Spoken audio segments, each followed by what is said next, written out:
signboard nombor 2 kita dah pasang. Jadi saya boleh officially cakap kita dah ada kedai nombor 2. Tapi saya cuma fokus buat catering dan juga buffet saja. Bawah tu kita punya central kitchen lah. Cafe kita still juga kat atas.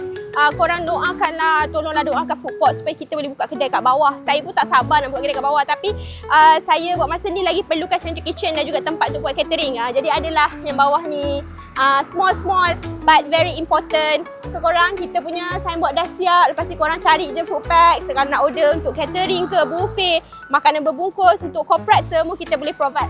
Lagi satu yang best. Korang tengok tu.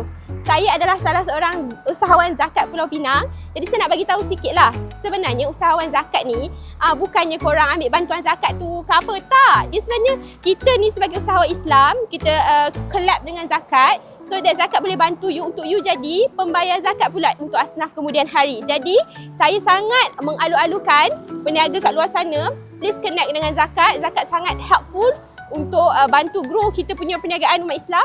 And then you boleh contribute back to the community. Thank you so much zakat. So korang jangan lupa support food pack dan juga food court.